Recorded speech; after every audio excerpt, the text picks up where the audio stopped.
everybody, and welcome back to the Bay Bolts channel. Unfortunately, we have to talk about a loss today as the Tampa Bay Lightning fell to the New York Islanders by a score of 2-1 in round 3, game number 1, and the Lightning fall to the Islanders for a 1-0 in this series. As always, my name is Jake Ricker, and alongside me is my good friend and co-host Michael Wax. Michael, how you feeling after that tough loss? I feel like we talked about this already. Like we knew what was going to happen if the Islanders ever got a lead at any point in this series, and they displayed exactly what we suggested, which was playing extremely good defensive hockey. It's a very sad situation to see the Lightning down at any point in the series. But if I would rather it happen at any point, I'd rather it be game one than anything else.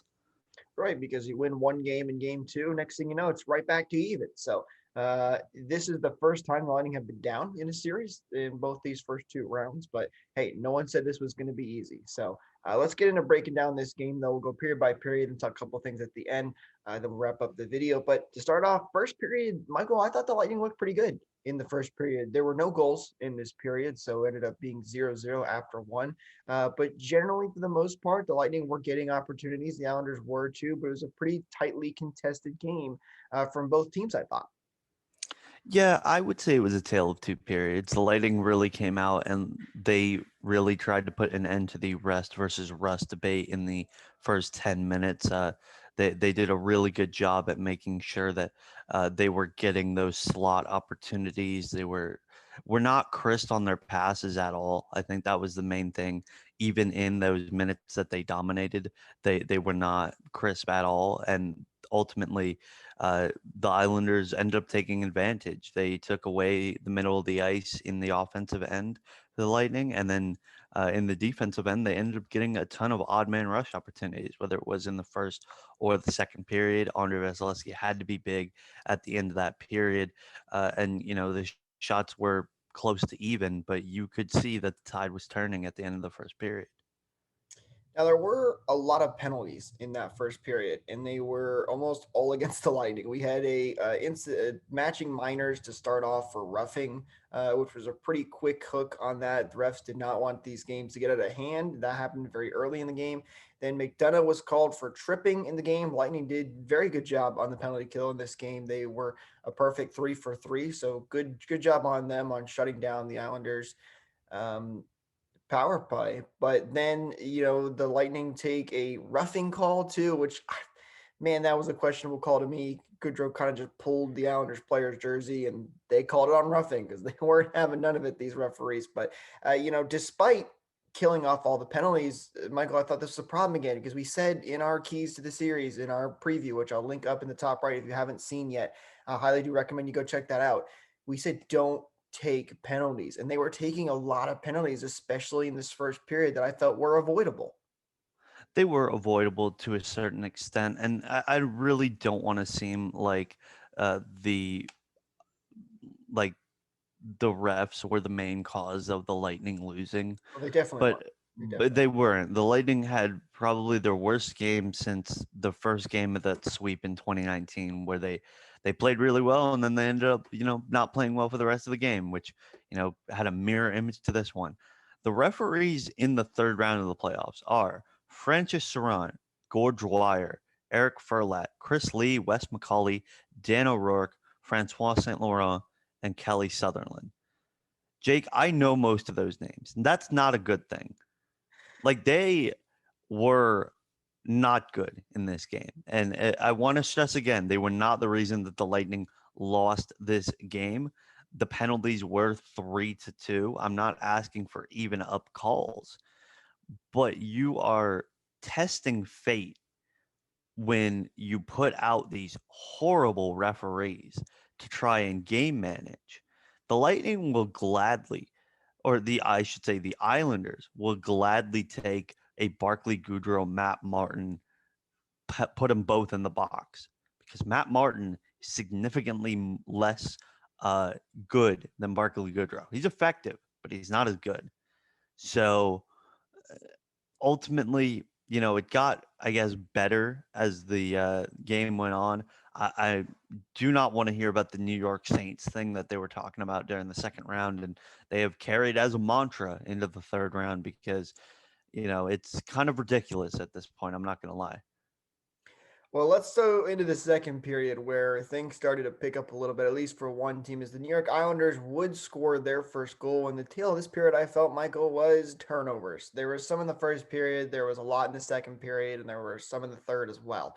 But Steven Stamkos would try, he tried to clear the puck into the back of the zone. He got the puck back, tried to force a pass, and the Islanders picked it off, threw it back up the ice, and it's Matthew Barzell who gets a step on, I believe it was Jan Ruda, and puts it 5-hole on Andre Vasilevsky. Vasi seemed like he was expecting another move to be made, but Barzell just catches him off guard and goes 5-hole and gets the first goal of the game. And boy, that goal felt like a dagger a little bit. This had been a close game the whole way through. You felt, this is probably going to be like those Carolina games in the first two, where it was going to be a 2-1, 1-0 kind of game. And that goal was a definitely very deflating, I think, for the Lightning. The Lightning you can't, first of all, Stamkos cannot make that turnover. And it wasn't just Stamkos on these turnovers. There was a lot of guys who made some bad turnovers, but that was a big issue for them in the second period. They go down in the second period 1-0 with 20 minutes left to play. Yeah, and the biggest thing for the Lightning in that period was the turnovers, and ultimately, I didn't think that would be the killing goal of this game, the dagger, because you expect when the Lightning go down by one at least for them to respond, and that response just never came. Like they even got a power play late in the period, and split power plays I am like the least proponent of. Like you get like a minute in one period, you get a minute in the other, and ultimately your momentum is deflated by a 15-20 minute intermission. But the Lightning had to be better after that first goal went in. They ultimately weren't. They kept on making really sloppy plays. They kept on expecting that players were going to be in positions that they just weren't.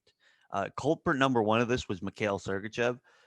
He's right back to having a really rough series after having a really good series against Carolina. And ultimately, he's got to be better. I talked about him as a difference maker.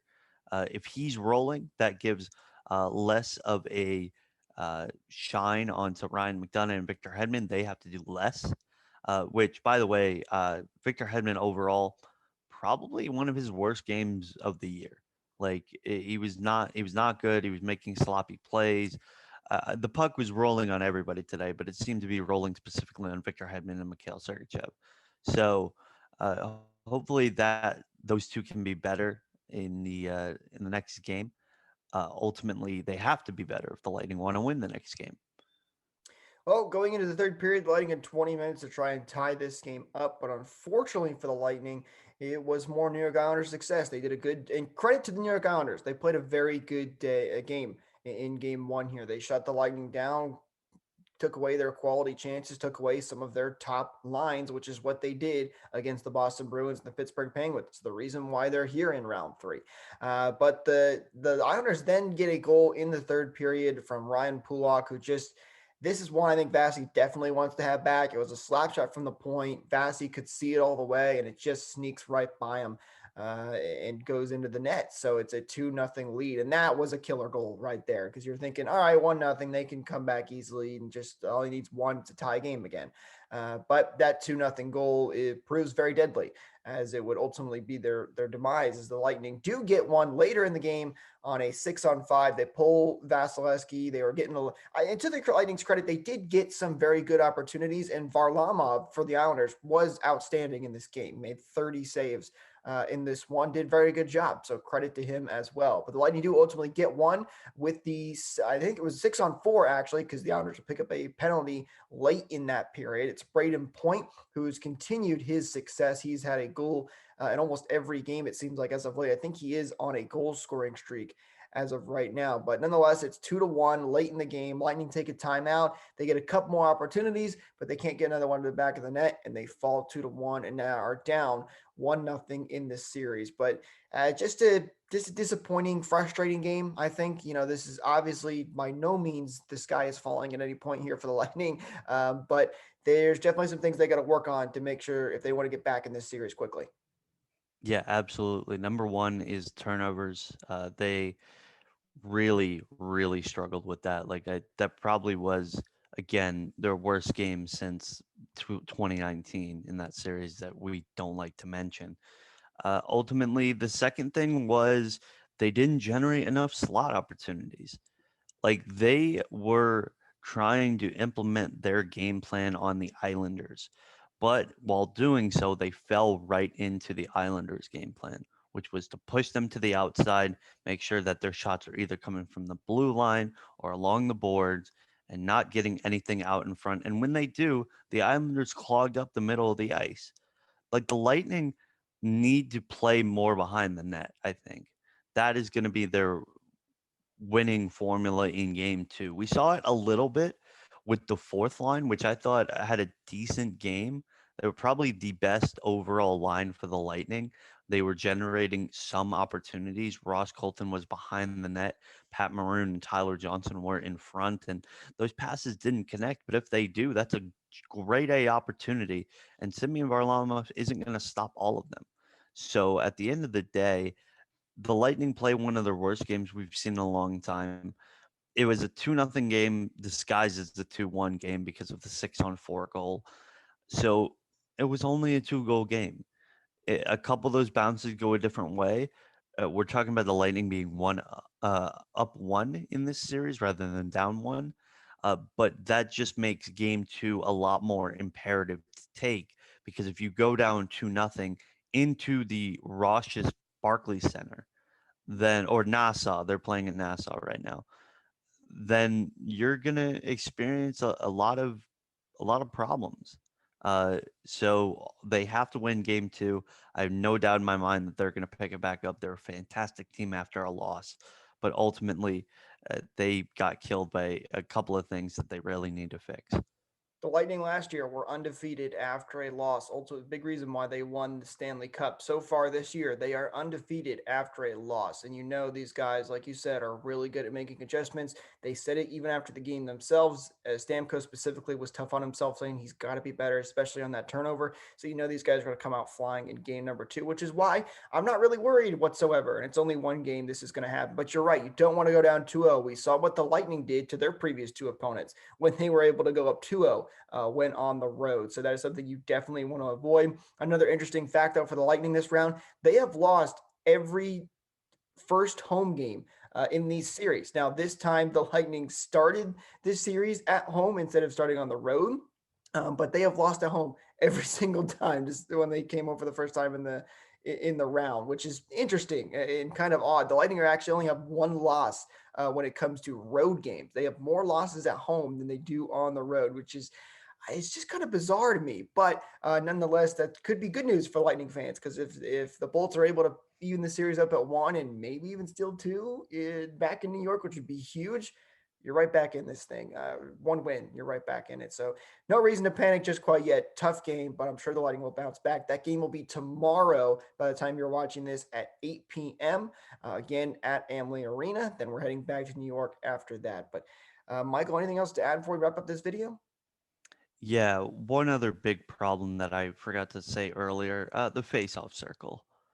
39% for the Lightning, which is just unacceptable. 12.5% for Anthony Cirelli, which is you're not going to win with those types of numbers. I don't care that it's one person and the rest of them are hovering around, 30, 40%. You're not going to win with those numbers. So when you're playing a team like the Islanders, you have to have as much puck possession as possible. When you lose the faceoff, you're giving away puck possession. So ultimately, that is probably criteria number two. But hiding the turnovers that needs to change for the Lightning is the faceoff circle. If they want to win, if you want to win faceoffs, and you're not satisfied with the forward core, which I should also mention, congratulations to Blake Coleman and his wife. They recently had another child today. If Blake Coleman's out or you're not satisfied with the forward core, bring in Jamel Smith, bring in Mitchell Stevens, bring in Matthew Joseph. These are guys that can help you out. Maybe not directly in the face-off circle. That's what Stevens is for.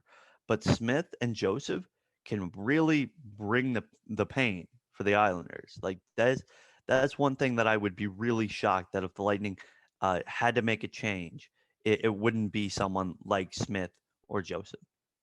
I would expect it to be Joseph. I do expect Coleman to play in game Yeah, number two. I would be surprised if he's not. But all respect, he can absolutely take the day off if he needs to. But I would expect him to be back. I don't expect any lineup changes for game number two. Cooper likes to stick with his guns and keep going with it, and it's worked out for him this year. But hey, let us know in the comments down below what you guys think the biggest problem was. Love to hear any and all thoughts of your comments. Love to see what you guys have to say. We'll always try to respond to your comments when we can. But that's going to do it for us, guys, in today's video. If you did enjoy the video, please be sure to leave a like down below. Let us know you're enjoying the videos and really helped us out here on YouTube. Also, don't forget to subscribe to the channel and ring that bell for notifications so you don't miss out on future videos just like this one. Hope you all have a wonderful rest of your day. And remember, your Tampa Bay Lightning are still your defending Stanley Cup champions.